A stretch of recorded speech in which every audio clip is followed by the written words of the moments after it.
Bonjour à tous. Alors, on a parlé ensemble un petit peu d'hydrostatique précédemment. La logique, maintenant, ce serait parler d'hydrodynamique. La différence, vous l'entendez, statique, un fluide qui serait au repos, qui ne bouge pas. Hydrodynamique, on va s'intéresser maintenant aux fluides en mouvement. Et avant de pouvoir parler vraiment des fluides en mouvement, la première chose sur laquelle je dois revenir un petit peu avec vous, c'est la notion de débit volumique. On l'a déjà croisé par le passé, mais reparlons-en un peu. Alors, un débit volumique, vous en souvenez sans doute, ça décrit en fait la quantité de fluide qui passe à chaque seconde, le volume de fluide qui passe à chaque seconde. On l'exprime généralement en litres par seconde ou en mètres cubes par seconde. Il faut faire très attention à ne pas confondre débit volumique et vitesse du fluide. Ce qu'on prend souvent comme exemple pour comparer un peu les choses, c'est que le débit volumique qui décrit donc du coup la quantité d'eau par seconde dans un cours d'eau par exemple.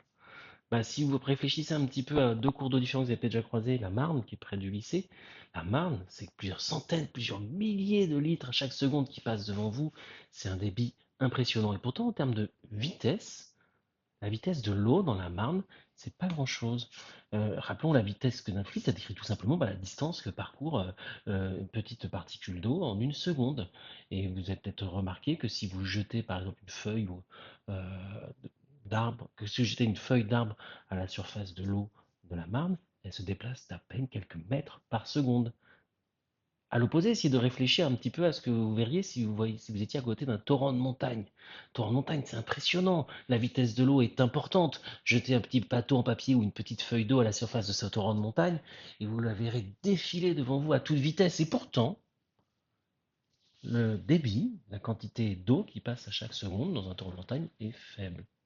Donc attention, débit, vitesse, ça n'est pas la même chose.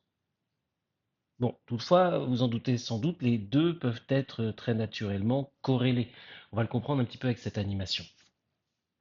Alors, je vous présente un peu cette animation, elle est censée nous aider à comprendre un tout petit peu le lien qu'il peut y avoir entre le débit d'un fluide et la vitesse d'un fluide. Ici, le fluide est représenté par ces petites billes rouges et le débit, en fait, représenterait le nombre de petites billes rouges qui, par seconde, franchissent la ligne d'arrivée, par exemple, une ligne virtuelle qu'on tracerait ici. Aussi longtemps que ces petites billes rouges passent dans une conduite et sont incapables de sortir de ce tuyau, on comprend assez facilement que le débit, il devrait normalement être le même en tout point du fluide. Toutes les billes qui sont parties à gauche vont arriver à droite, et donc le débit va être constant en tout point de la conduite. À plus forte raison si ce fluide est incompressible. C'est-à-dire que on ne peut pas modifier le volume d'une masse donnée.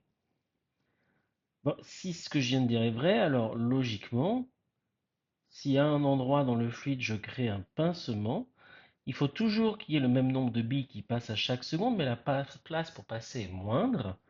Et alors la vitesse du fluide accélère là où il y a moins de place. Comparons la vitesse entre ce point et ce point. Le débit est le même en chaque point de la conduite, mais à cet endroit-là, la vitesse est autrement plus élevée parce que la conduite se rétrécit. Et cette vitesse sera d'autant plus élevée que la conduite sera fine.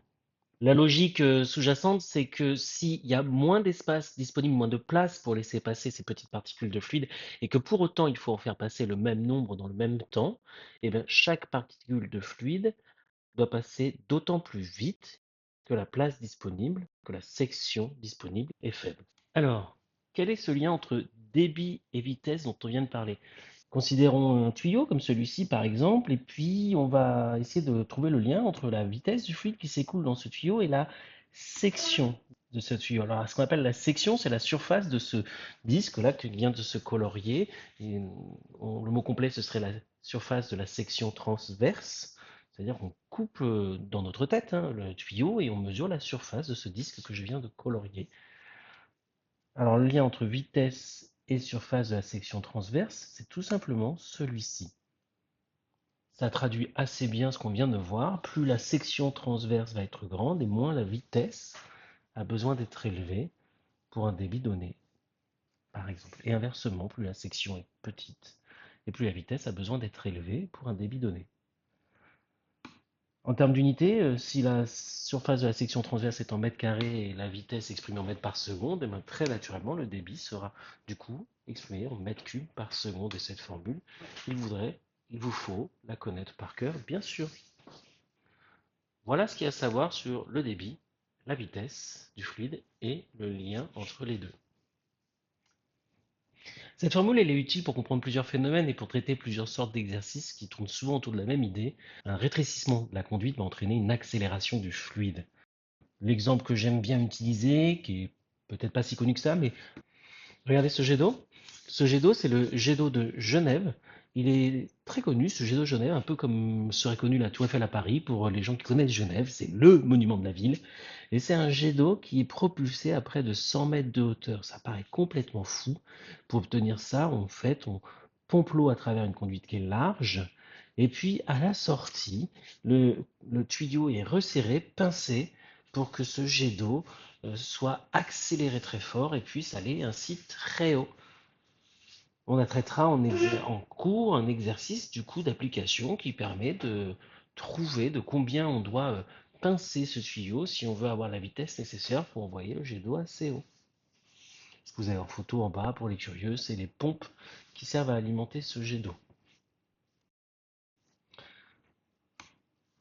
Bon allez, bonne journée et à bientôt.